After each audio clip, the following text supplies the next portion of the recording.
Next we are discussed about the module number 5, types of insurance. Types of insurance. So majorly the classification is based on the insurance can be broadly two types. First one, general insurance and or life insurance and non-life insurance. There are two types, life insurance and non-life insurance. I will first discuss what do you mean by life insurance? Life insurance is a life assurance provided a risk coverage. Coverage life life insurance. That's the name. The life assurance provide. Life insurance is an assurance. Assurance. Difference life insurance and general insurance. Life insurance provide an assurance and also risk coverage to the life of a particular person. A particular person's life coverage. The subject matter of insurance is life of human beings. Our subject matter is a human being and a manushana. Life insurance contract is described as a contingent. Contingency? That is, the contingency means an event may happen or not happen. Or event may or may not happen in the future on a contingency. Because ഒരു event സംഭവിക്കാതിരിക്കാനും chance ഉള്ള ഇവൻറ്റുകളെ വിളിക്കുന്നവരാണ് contingent. അപ്പോൾ അങ്ങനെയുള്ളൊരു കോൺട്രാക്റ്റാണ്, ഒരു റിലേഷൻഷിപ്പാണ്, ഒരു ബന്ധത്തിനുള്ളൊരു കോൺട്രാക്റ്റാണ് insurance.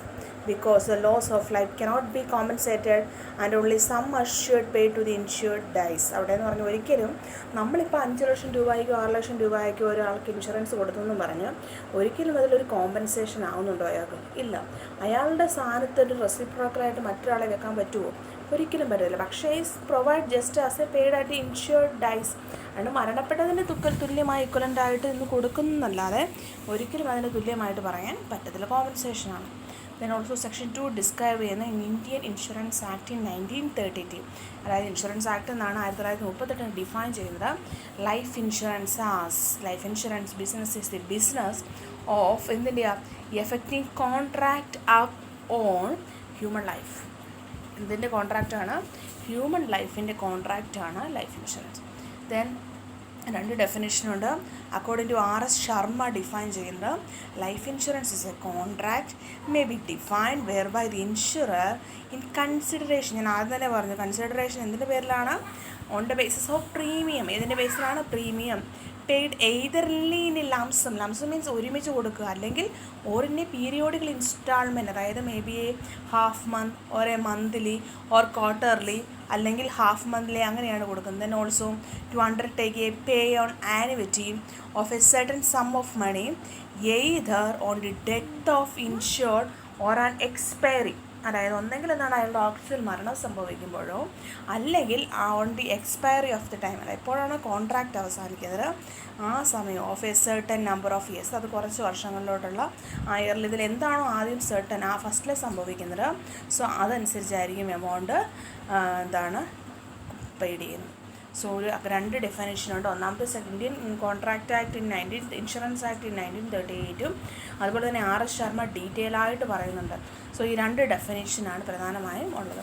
Type of ഇൻഷുറൻസിൽ നമ്മൾ പ്രധാനമായും രണ്ട് ഇൻഷുറൻസാണ് പറയുന്നത്, ലൈഫ് ഇൻഷുറൻസും നോൺ ലൈഫ് ഇൻഷുറൻസും. First discussed about the life insurance. എന്താണ് life insurance as a meaning? Second definition of life insurance according to insurance act in 1932. Then also 1932 just എഴുതിയാൽ പോരെ, section 2 of the insurance act എന്ന് എഴുതണം. Then according to Sharma. ഈ രണ്ട് ഡെഫിനേഷനാണ് പ്രധാനമായും ഉള്ളത്. Then also features of life insurance. എന്തൊക്കെയാണ് ലൈഫ് ഇൻഷുറൻസിൻ്റെ ഫീച്ചേഴ്സ്? ഒന്നാമത്തെ, it is a long time contract between two person. ആരൊക്കെ തമ്മിലുള്ളതാണ്? ഇൻഷുററും ഇൻഷ്വേർഡും തമ്മിലുള്ള ലോങ് ടൈം ആയിട്ടുള്ള കുറേ വർഷത്തേനുള്ള ഒരു വാലിഡ് കോൺട്രാക്റ്റാണ്. എന്താണ് valid contract?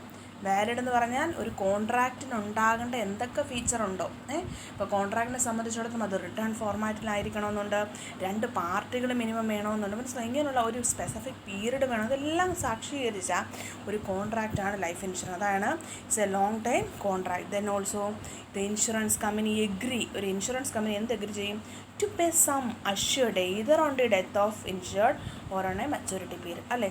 Which ever is an earlier, ഏതാണോ മുന്നിൽ നിൽക്കുന്നത്, ഒന്നെങ്കിൽ അയാളുടെ മരണമാണോ അല്ലെങ്കിൽ അയാളുടെ കോൺട്രാക്റ്റ് അവസാനിക്കുന്നതാണോ, ഇതിലേതാണോ ആദ്യം സംഭവിക്കുന്നത് അതിനായിരിക്കും ഇൻഷുറൻസ് കമ്പനി എമൗണ്ട് കൊടുക്കുന്നത്. ഇതിൻ്റെ പ്രത്യേകതയാണ്, ലൈഫ് ഇൻഷുറൻസിന് മാത്രം പ്രത്യേകതയാണ്. ദെൻ സെക്കൻഡ് ഇത് പറയുന്നത്, തേർഡ് പറയുന്ന ഫീച്ചർ എന്ന് പറഞ്ഞാൽ നോക്കിയേ, the insured is under obligation to pay a periodical premium amount till the death of insured or expiry of the period of policy whoever is earlier. അതായത് എപ്പോൾ പീരിയഡ്, അതായത് ഇയാൾ ഇൻഷുർഡ് എന്ന് പറഞ്ഞ വ്യക്തി ആരാണോ ഇൻഷുറൻസ് എടുത്തിരിക്കുന്നത് ആ വ്യക്തി പീരിയോഡിക്കലായിട്ട്, അതായത് അയാൾ മേ ബി ഹാഫ് ഇയർലി ആവാം, മന്ത്ലി ആവാം, ക്വാർട്ടർലി ആവാം, അതനുസരിച്ച് ഒരു എമൗണ്ട് കൊടുക്കണം. അതിൻ്റെ പേരെന്താണ്? പ്രീമിയം. ദെൻ ഓൾസോ എവിടം വരെ കൊടുക്കണം? Till the date of insured, അതായത് എപ്പോഴാണോ മരിക്കുന്നത് അല്ലെങ്കിൽ എപ്പോഴാണോ കോൺട്രാക്റ്റ് അവസാനിക്കുന്നത് അതിന് തൊട്ട് മുമ്പ് അല്ലേ, അതിന് തൊട്ട് മുമ്പ് വരെ, ഒന്നെങ്കിൽ മരണം സംഭവിക്കുമ്പോഴാവാം അല്ലെങ്കിൽ കോൺട്രാക്റ്റിൻ്റെ എക്സ്പയറി ആവുന്ന ടൈം ആവാം, അതിന് തൊട്ട് മുമ്പുള്ള പീരീഡ് വരെ എന്ത് ചെയ്യണം? ഒരു ഒബ്ലിഗേഷൻ സാറ്റിസ്ഫൈ ചെയ്യണം. ആ കടപ്പാടെന്ന് പറഞ്ഞാൽ എന്താണ്? പ്രീമിയമായിട്ടായിരിക്കും കൊടുക്കുന്നത്. Life insurance is a contract of assurance. നമ്മൾ നേരത്തെ പറഞ്ഞു, ജനറൽ ഇൻഷുറൻസിൽ മാത്രമാണ് എന്തെന്ന് പറയുന്ന നഷ്ടസാധ്യതകൾ നമുക്ക് നികത്താൻ പറ്റും. ദെൻ ലൈഫ് ഇൻഷുറൻസ് ആണെങ്കിൽ the life insurance is a contract of assurance. അവിടെ എന്ന് പറഞ്ഞാൽ ലൈഫ് ഇൻഷുറൻസ് പ്രൊവൈഡ് ചെയ്യുന്നത് കോൺട്രാക്റ്റ് ഓഫ് അഷുറൻസ് ആണ്. പക്ഷേ ജനറൽ ഇൻഷുറൻസ് ആണ് കോൺട്രാക്റ്റ് ഓഫ് ഇൻഡിമിനിറ്റിയാണ്. നഷ്ടപരിഹാരം നമുക്ക് ചെയ്യാൻ പറ്റും, പക്ഷേ ഒരു മനുഷ്യൻ്റെ human value cannot be measurable in terms of money. നമ്മളെപ്പോഴും പറയുന്നതാണ് അല്ലേ, പണത്തിന് ഇക്വലൻ്റ് ആയിട്ട് ഹ്യൂമൻ ബീങ്ങിനെ നമുക്ക് എടുക്കാൻ പറ്റുന്നത്. Therefore the principle of indemnity is not applicable in a life insurance. The loss is caused by death cannot be calculated in a monetary term. അല്ലേ, ഒരാളുടെ മരണപ്പെടുന്നതിനെക്കുറിച്ചോ ഒരാളുടെ മരണം സംഭവിച്ചതിൻ്റെ നഷ്ടത്തെക്കുറിച്ചോ നമുക്കൊരിക്കലും ഒരു കാൽക്കുലേറ്റർ മെഷർ ചെയ്തെടുക്കാൻ പറ്റുമോ? ഒരിക്കലും പറ്റത്തില്ല. Then also principle of subrogation and contribution does not apply to life insurance. അല്ലേ, സബ്രഗേഷൻ ചെയ്തെടുക്കുക, അതായത് ഒരാളുടെ ലൈഫിന് ഇത്രയും വാല്യൂ ഉണ്ടെന്ന് പറഞ്ഞ് സബ്രഗേറ്റ് എടുക്കാനോ അല്ലെങ്കിൽ ഇയാൾ മരണപ്പെടുന്നതനുസരിച്ച് നമ്മുടെ സബ്രഗേഷൻ പ്രിൻസിപ്പിൾ എന്താണെന്നും കോൺട്രിബ്യൂഷൻ പ്രിൻസിപ്പിൾ എന്താണെന്നൊക്കെ പഠിച്ച്, അതായത് ഒരിക്കലും അതിനെ റിഡ്യൂസ് ചെയ്ത് കൊണ്ടുവരാൻ പറ്റത്തില്ല. ഇപ്പോൾ ഒരാളുടെ 5 വർഷത്തിനുള്ള ലൈഫാണെങ്കിൽ അയാളെ നമുക്ക് ഒരിക്കലും അത് കുറയ്ക്കാനോ അല്ലെങ്കിൽ അതിൽ റിഡക്ഷൻ സംഭവിപ്പിക്കാനോ നമ്മളെക്കൊണ്ടൊന്നും ചെയ്യാൻ പറ്റത്തില്ല. സബ്രഗേഷൻ പ്രിൻസിപ്പിളും കോൺട്രിബ്യൂഷൻ പ്രിൻസിപ്പിളും ജനറൽ ഇൻഷുറൻസിന് മാത്രമുള്ള പ്രിൻസിപ്പിളാണ്. Then also in the case of life insurance, insurable interest must be present in the person insured at the time of taking the policy, but it may or may not be present at the time of death or of the insured. മനസ്സിലാവുന്ന ഒരു insurance ചെയ്യാൻ എടുക്കുന്ന സമയത്ത് മാത്രം എന്ത് കിട്ടിയാൽ മതി? Insurable interest കിട്ടിയാൽ മതി. ഇപ്പോൾ എക്സാമ്പിൾ പറയുകയാണ്, ഞാൻ എൻ്റെ മകൾക്ക് വേണ്ടി ഒരു ഇൻഷുറൻസ് പോളിസി എടുക്കുകയെന്ന് വിചാരിക്കുക. ഇൻഷുറൻസ് പോളിസി അവിടെ എടുത്തത് വളരെ ചെറുപ്പത്തിലാണെന്ന് വിചാരിക്കുക. മനസ്സിലാവുന്നു? മേ ബി ഇത് ഇൻഷുറൻസ് എമൗണ്ട് കിട്ടുന്ന സമയമായപ്പോൾ അവൾ മൈനറിൽ നിന്ന് മേജറായെന്ന് വിചാരിക്കുക. അപ്പോൾ എനിക്ക് ആക്ച്വലി ആ കോൺട്രാക്റ്റ് വലിയ താല്പര്യമൊന്നും കാണത്തില്ല, എൻ്റെ മോൾക്കായിരിക്കും എമൗണ്ട് കിട്ടുന്നതെന്ന് വിചാരിക്കുക. ആക്ച്വലി ഫസ്റ്റ് ഇൻഷുറബിൾ ഇൻട്രസ്റ്റ് എപ്പോഴും ഒരു പർട്ടിക്കുലർ പേഴ്സണിന് ഇൻഷുറൻസ് എടുക്കുമ്പോൾ മാത്രം മതി. ഒരിക്കലും ആ എമൗണ്ട് സാങ്ഷൻ ആകുമ്പോൾ ആ ഇൻഷുറബിൾ ഇൻട്രസ്റ്റിൻ്റെ കാര്യമൊന്നും ഇല്ല. At present death of the insure അല്ലെങ്കിൽ ആ പേഴ്സൺ മരിക്കുമ്പോഴോ അങ്ങനെയൊന്നും ഇല്ല. A person may have an insurable interest for his own life as well as lives of relatives such as wife, doctor, etc. Then no person can purchase life insurance policy for a third person unless he has a financial interest in his life. As important reason to have an insurable interest in life insurance to avoid possible incentives for murder. അതായത് നമുക്കറിയാം ഒരു പേഴ്സണെ സംബന്ധിച്ചിടത്തോളം അവിടെ ഒരു important case എന്ന് പറഞ്ഞാൽ നമുക്ക് no person can purchase life insurance policy അല്ലേ. ഒരിക്കലും ഒരു ലൈഫ് ഇൻഷുറൻസ് പോളിസി നമുക്കൊരു തേർഡ് പാർട്ടി, ഇപ്പം മറ്റ് ജനറൽ ഇൻഷുറൻസ് ഒക്കെ ആണെങ്കിൽ നമുക്ക് എന്ത് ചെയ്യാം, വേറെ ആൾക്ക് തേർഡ് പാർട്ടിക്ക് ട്രാൻസ്ഫർ ചെയ്യാം. പക്ഷേ ഈ പറഞ്ഞ ലൈഫ് ഇൻഷുറൻസ് എന്ന് പറയുന്നത് ഒരിക്കലും ഇപ്പോൾ എനിക്കൊരു ഇൻഷുറൻസ് എടുത്തിട്ടുണ്ടെങ്കിൽ ഇത് വേറെ ആൾക്ക് മറിച്ച് കൊടുത്താൽ അത് ശരിയാകുമോ? എൻ്റെ ലൈഫിനാണ് ഇൻഷുറൻസ് കിട്ടിയിരിക്കുന്നത്, വേറെ ആൾക്ക് കൊടുത്താൽ അത് ശരിയാകണമെന്നുണ്ടോ? അതൊരിക്കലും ശരിയാകത്തില്ല. ആ കോൺട്രാക്റ്റ് കൊണ്ട് അയാൾക്ക് യാതൊരു ബെനിഫിറ്റും ഇല്ല. മനസ്സിലാവുന്നു? ഒരിക്കലും അത് ട്രാൻസ്ഫർ ചെയ്യാൻ പറ്റത്തില്ല. ഇൻഷുറബിൾ ഇൻട്രസ്റ്റ് എപ്പോഴും കമ്പനി നോക്കും. Then also life insurance policy employed the twofold purpose by combining insurance with the investment in the form of endowment features. അതായത് നമ്മൾ നേരത്തെ പറഞ്ഞു ലൈഫ് ഇൻഷുറൻസ് പോളിസി എന്ന് പറഞ്ഞാൽ the twofold purpose by combining insurance with the investment. 2 cases ആണ്. കാരണം എന്താ? 2 കോമ്പിനേഷനാണ്. ഒന്നത് ഇൻഷുറൻസുമാണ്, എനിക്കൊരു ഇൻഷുറൻസുമാണ്, ഒരു സേവിങ്ങുമാണ്. മനസ്സിലാവുന്നോ? ഒരു ഇൻവെസ്റ്റ്മെൻ്റ് ആണ്. ഇൻവെസ്റ്റ്മെൻ്റ് എന്ന് പറയാൻ കാരണം ഞാൻ ലോങ് ടൈമിലേക്ക് വേണ്ടിയാണ് ഇടുന്നത്. ഒരിക്കലും ഇന്ന് മരിക്കുമെന്നും പറഞ്ഞ് ഞാൻ ഇടാറില്ല. കാരണം സേവിങ്സുകൾ എപ്പോഴും ഒരു 2-3 വർഷത്തേനൊക്കെ എടുത്തുള്ളൂ അല്ലേ. പക്ഷേ ഇൻവെസ്റ്റ്മെൻറ്റുകൾ എന്ന് പറഞ്ഞാൽ ഫോർ എ ലോങ് ടൈം, അങ്ങനെ ലോങ് ടൈമിലേക്ക് വേണ്ടിയാണ് പണം ഇടുന്നത് കൊണ്ടാണ് ഇൻഷുറൻസുകളെ സേവിങ് ആയിട്ടും കരുതുന്നത്. Then also life insurance policy are usually issued for A long times അല്ലേ. ലോങ് ടൈംസിലേക്ക് സമയത്തേക്ക് വേണ്ടിയായിരിക്കും. മറ്റേ പ്രീമിയം ഫിക്സഡ് ഇൻ അഡ്വാൻസ്. ആദ്യം തന്നെ എന്ത് ഫിക്സ് ചെയ്യും? ഇപ്പോൾ ഈ ഒരിക്കലും കോൺട്രാക്റ്റിൻ്റെ ഇടയിലേക്ക് വെച്ച് ഒരിക്കലും പറയത്തില്ല നിങ്ങളുടെ ഇൻഷുറൻസ് പ്രീമിയം ചേഞ്ച് ചെയ്യാൻ പോകുമെന്ന് പറയാൻ പറ്റുമോ? ഇല്ല. എപ്പോഴാണ് നമ്മുടെ ഇൻഷുറൻസ് സ്റ്റാർട്ട് ചെയ്യുന്ന സമയത്തുള്ള പ്രീമിയം തന്നെ ആയിരിക്കും എന്ത് ചെയ്യുന്നത് at the end of the പീരീഡിൽ വരുന്നത്.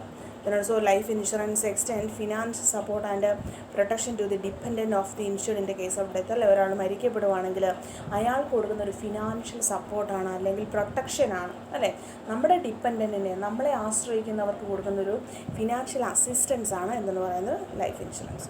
Then also the peculiar nature of insurance is that even the insured is sure to happen, only the time of happening is not known. അവിടെ എന്ന് പറഞ്ഞാൽ peculiar nature of life insurance that the event insured is sure to happen. ഒന്നെങ്കിൽ മരണം സംഭവിക്കാം, അല്ലെങ്കിൽ എന്ത് സംഭവിക്കാം, actual കോൺട്രാക്റ്റിൻ്റെ time എന്ത് ചെയ്യും, ഇതിലേതെങ്കിലും ഒന്ന് സംഭവിച്ചിരിക്കും. അത് സംഭവിക്കുക എന്ന് പറയാൻ പറ്റുമോ?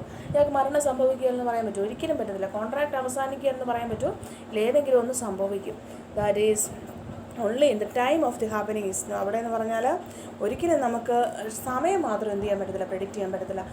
അപ്പോൾ ഒന്നെങ്കിൽ മരണമാണോ ആദ്യം സംഭവിക്കുന്നത്, അതോ രണ്ടാമത് പറഞ്ഞാൽ കോൺട്രാക്റ്റിൻ്റെ പീരീഡാണോ എന്ത് ചെയ്യുന്നത്, ഇതിലേതാണോ ആദ്യം വരുന്നതെന്ന് പെട്ടെന്ന് പറയാൻ പറ്റത്തില്ല. Then also life insurance cover natural death and death due to accident. അതായത് 2 കേസുകൾ, അതായത് മർഡറോ അല്ലെങ്കിൽ മനഃപൂർവ്വം ആയിട്ടുള്ള ഒരു തരത്തിലുള്ള, ഇപ്പോൾ നമ്മൾ ഈയിടെ വന്നൊരു സ്വർണ്ണത്തിൻ്റെ ഒരു ജ്വല്ലറിക്കാരൻ്റെ കഥ കേട്ടു അല്ലേ, അത് ജനറൽ ഇൻഷുറൻസിൽ വരുന്നതാണ്. സോ അങ്ങനെയുള്ള കേസസ് ഒന്നും ഇവിടെ വരത്തില്ല. കാരണം ഇൻഷുറൻസ് കോൺട്രാക്റ്റുകൾ എപ്പോഴും സത്യസന്ധവും ഫെയറോ ആയിരിക്കണം അല്ലേ. ഒരിക്കലും അവിടെ ഒരു തരത്തിലുള്ള അൺഓതൻറ്റിക്കേറ്റഡ് ആയിട്ടുള്ള അൺനാച്ചുറൽ ഇവൻറ്റ്സുകളെ ഒരിക്കലും ഇൻഷുറൻസ് കമ്പനികൾ പൈസ കൊടുക്കുമോ? ഇല്ല. കാരണം എന്ന് പറഞ്ഞാൽ അയാൾ തന്നെ എന്ത് ചെയ്തു, മറച്ചു വെച്ചിട്ട് ഇൻഷുറൻസ് കമ്പനികളിൽ നിന്ന് പണം വെട്ടിക്കാൻ നോക്കി, പക്ഷേ അത് പിടിച്ചു. സോ അങ്ങനെയുള്ള കേസുകളൊന്നും ഇതൊരു പരിഗണിക്കത്തില്ല. കാരണം മനസ്സിലായി, നാച്ചുറാലിറ്റി ഓഫ് ഡെത്ത്, മരണം നാച്ചുറൽ ആയിരിക്കണം. അതല്ലെങ്കിൽ ഡ്യൂ ടു ആക്സിഡൻറ്റോ മൂലമൊക്കെയുള്ള മരണങ്ങളായിരിക്കണം. ദെൻ ഓൾസോ അടുത്താണ് life insurance policy are the only policy which can be assign to another. So അവിടെ എന്ന് പറഞ്ഞാൽ എന്താണ്, നമ്മൾ മറ്റൊരാൾക്ക് വേണ്ടി അസൈൻ ചെയ്ത് കൊടുക്കുക. അപ്പം ഞാൻ എൻ്റെ കോൺട്രാക്റ്റുകൾ എന്ത് ചെയ്യും, മറ്റൊരാൾക്ക് വേണ്ടി എന്ത് ചെയ്തു, അസൈൻ ചെയ്ത് ഏൽപ്പിക്കുന്നതാണ് life insurance. The policy holder can nominate at a time of taking the policy before or expiry of policy mature അല്ലേ. സോ ലൈഫ് ഇൻഷുറൻസ് പോളിസികളെ സംബന്ധിച്ചിടത്തോളം policy which can be assign to another. ഒരാൾ മറ്റൊരാൾക്ക് വേണ്ടി assign ചെയ്യണം. ഞാനിപ്പോൾ എനിക്ക് വേണ്ടി അല്ലെങ്കിൽ മറ്റൊരാൾക്ക് വേണ്ടിയാണ് ഇൻഷുറൻസ് എടുക്കുന്നത്. ഇപ്പം എൻ്റെ കോൺട്രാക്റ്റ് മേ ബി എൻ്റെ മോൾക്ക് വേണ്ടിയാവാം, അല്ലെങ്കിൽ എൻ്റെ ഹസ്ബൻഡിന് വേണ്ടിയാവാം. സോ ഇങ്ങനെ മറ്റൊരാൾക്ക് വേണ്ടിയാണ് എപ്പോഴും നമ്മൾ നോമിനേറ്റ് ചെയ്യുകയും അസൈൻ ചെയ്യുകയും ചെയ്യുന്നത്. Then also the premium is paid on the life insurance policy. Paid policies ensure the tax benefits in the form of deduction from a total income. അതായത് ഇൻകം ടാക്സ് പർപ്പസിന് GST അല്ല, GST ഒക്കെ എത്ര കൊടുക്കണം, insurance കൊടുക്കണം. പക്ഷേ income tax പർപ്പസിൽ 80C ഒരു deduction ഉണ്ട്. അതായത് നമ്മൾ ഇൻകം ടാക്സ് കൊടുക്കുന്നവരാണെങ്കിൽ, ഈ പറഞ്ഞ ഇൻഷുറൻസ് ഒക്കെ നമ്മൾ പ്രീമിയം അടയ്ക്കുന്നവരാണെങ്കിൽ ഇൻകം ടാക്സിൽ നിന്നും അത്രയും എമൗണ്ട് കുറച്ചിട്ടുള്ള എമൗണ്ട് ഇൻകം ടാക്സിലേക്ക് അടച്ചാൽ മതി. മനസ്സിലാവുന്നു? അതൊരു ബെനിഫിറ്റാണ്. ഡിഡക്ഷൻ്റെ ഒരു സോഴ്സാണ് ലൈഫ് ഇൻഷുറൻസ്. ഇത്രയും കേസസാണ് എവിടെ വരുന്നത്. What are the features? എത്ര പോയിൻ്റ് ഉണ്ട്? അതായത് ഒന്നാമത് life insurance long time. Then also pays assured. 2 സംഭവത്തിന്, അതായത് മരണമാണോ കോൺട്രാക്റ്റ് ആണോ. ദെൻ അടുത്തത് ഒബ്ലിഗേഷനാണ്. ദെൻ ഓൾസോ അഷ്യൂറൻസ് പ്രൊവൈഡ് ചെയ്യുന്ന ഒരിക്കലും ഇൻഡിപെൻഡൻറ്റി അല്ല. ദെൻ ഓൾസോ ഡെസ്നോ, അതായത് ഈ പറഞ്ഞ പ്രിൻസിപ്പിൾ ഓഫ് സബ്രഗേഷൻ ഒരിക്കലും നമുക്ക് അപ്ലൈ ചെയ്യാൻ പറ്റത്തില്ല. ദെൻ ഓൾസോ അടുത്ത് പറഞ്ഞ എന്താണ്, ദെൻ ഇൻഷുറബിൾ ഇൻട്രസ്റ്റ് ആയിട്ട് പ്രസൻറ്റിൽ മാത്രം മതിയായിരിക്കും. അതുപോലെ തന്നെ അതായത് സോ എൻഡോമെൻറ്റ്, അതായത് നമ്മളൊരു ഇൻവെസ്റ്റ്മെൻറ്റ് എന്നുള്ള രീതിയിൽ നമ്മൾ പറഞ്ഞു. ദെൻ ഓൾസോ ഇത് ഫോർ എ ടൈംസ്, ലോങ് ടൈമിലേക്ക് വേണ്ടിയാണ്. ദെൻ ഓൾസോ ഫോർ എ, അതായത് ഒരു ഇവൻറ്റ് എപ്പോഴാണോ സംഭവിക്കുന്നത് ആ ഇവൻറ്റ് മേ ബി അത് ആദ്യം ഏതാണോ സംഭവിക്കുന്നത് അതിൻ്റെ ബേസിലായിരിക്കും ചെയ്യുന്നത്. ഒന്നെങ്കിൽ അത് ലൈഫ് ഡെത്ത് ആവാം, അല്ലെങ്കിൽ ഈ പറഞ്ഞ കോൺട്രാക്ട് പീരീഡ് ആവാം. സോ നാച്ചുറലും അതുപോലെ തന്നെ ആക്സിഡൻ്റൽ ഡെത്ത് മാത്രമേ പരിഗണിക്കത്തുള്ളൂ. ദെൻ ഓൾസോ ഒരാൾ മറ്റൊരാൾക്ക് വേണ്ടി അസൈൻ ചെയ്യുന്നതാവാം. ദെൻ ഓൾസോ ലാസ്റ്റ് വൺ പറയുന്നത് പ്രീമിയം പെയ്ഡ് ചെയ്യുന്നതിൻ്റെ എമൗണ്ട് ഇൻകം ടാക്സ് ആക്ട് പ്രകാരം അതിൻ്റെയും ഡിഡക്ഷന് വേണ്ടി നമുക്ക് കിട്ടും.